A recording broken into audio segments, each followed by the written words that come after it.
To rent out your home or to sell your home. We're going to talk about that today in today's video. Stay tuned in and get a chance to hear all about it.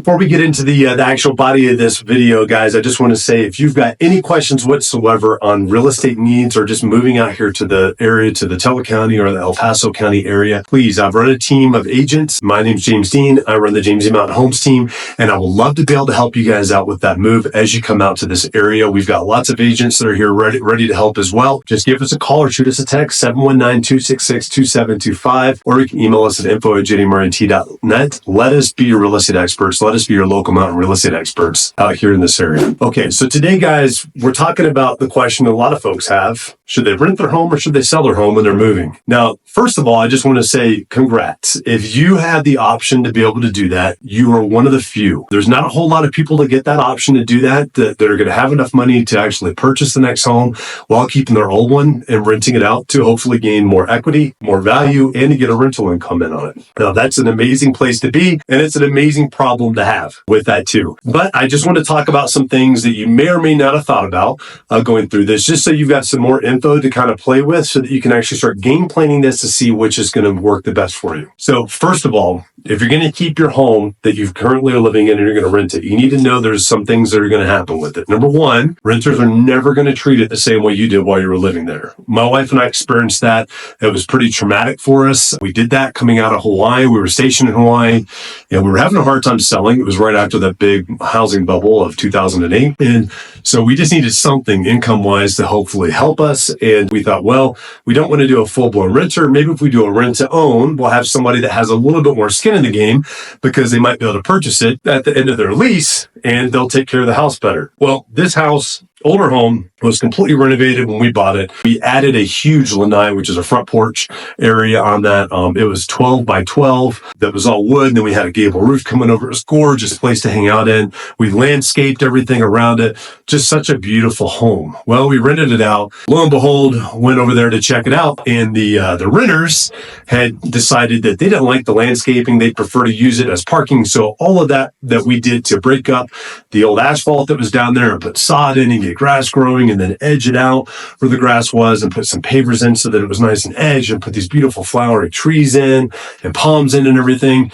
Yeah, they just cut all that stuff down and started parking their cars on it. So we're talking probably $40,000, $50,000 in landscaping out the window just because they figured that would be a better parking place. And what do we have to be able to fight them on that?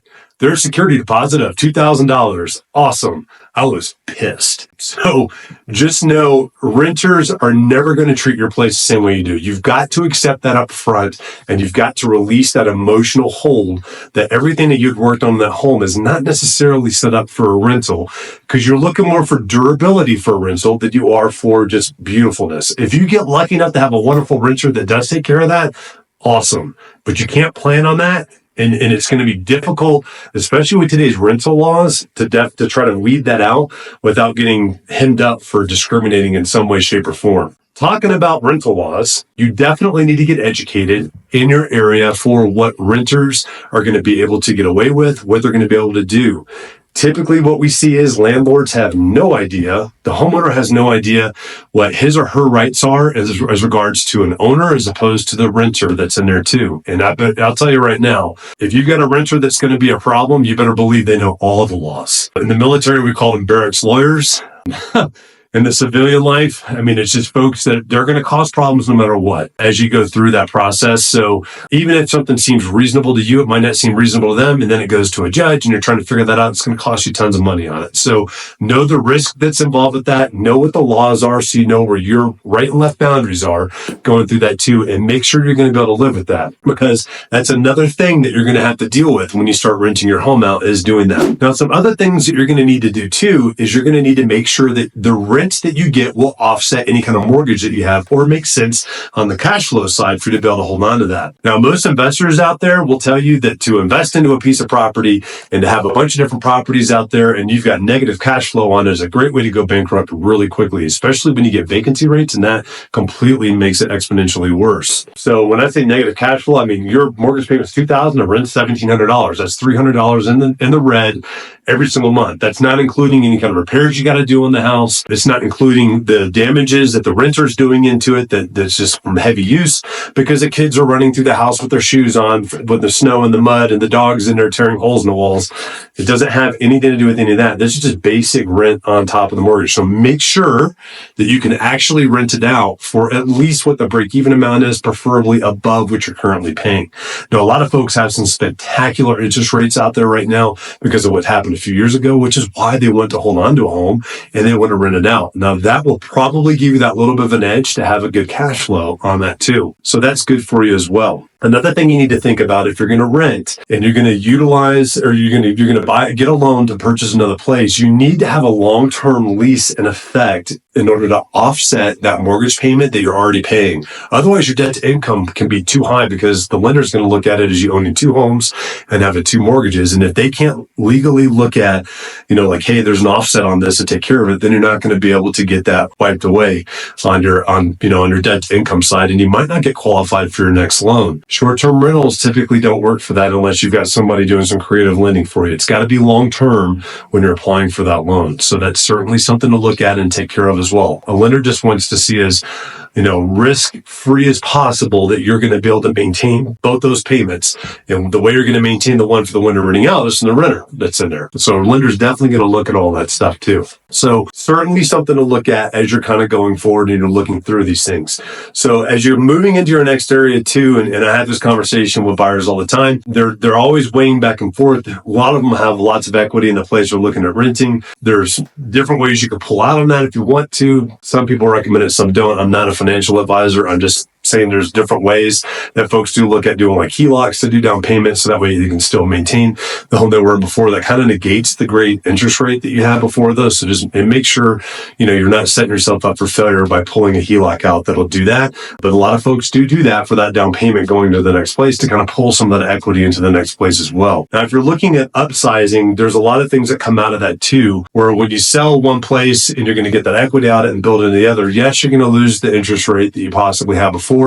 But a lot of times it comes down to needs, where you want to live, and is it worth it? I don't drive gas-saving vehicles because I enjoy driving my truck out there. Now, some of you might have a hard time with that, but we've got a ranch with horses, and I don't want to deal with a Tesla truck out there trying to haul my horse trailer and getting 30 miles before I have to charge the thing again. I have what I have because it meets our needs and we like what we like. We made that conscious decision. That's what a lot of folks are doing when they're deciding to move. And the great thing about moving up in a home is that typically when you move up, if you move from a $300,000 home to a home that costs $500,000, and we're looking at appreciation at an equal scale, and we have a 10% appreciation in, 3 or 4 years or 2 years, depending on whatever the market is on there, that $500,000 home is going to go up $50,000 in value, whereas a $30,000 home only went up $30,000 in value. So you're going to have those offsets in the appreciation side too, which is one of those cool things with leverage. Even though you got a loan on it, you're paying it down, you were going to pay for living somewhere anyways.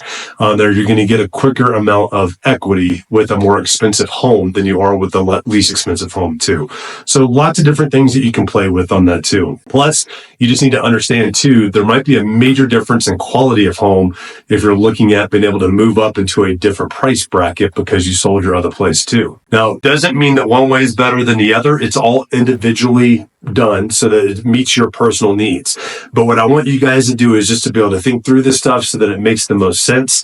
You've got some things that maybe you haven't thought of before that you need to look into, but you definitely want to do your due diligence so that you know you're making the smart option when you're making this move and whether or not you need to sell or you need to rent your place out that you're currently moving out of. So I hope you guys enjoyed this video. I hope this helped educate you a little bit. If you guys have any kind of real estate questions whatsoever, remember we're your local mountain real estate experts. I'm James Dean with the James Dean Mountain Homes team. We have agents on this team that are here ready to help, including myself. Please reach out to us, 719-266-2725. You can text us to that number also, or you can email us at info@jdmarint.net. We are here to help you. We can't wait to talk to you.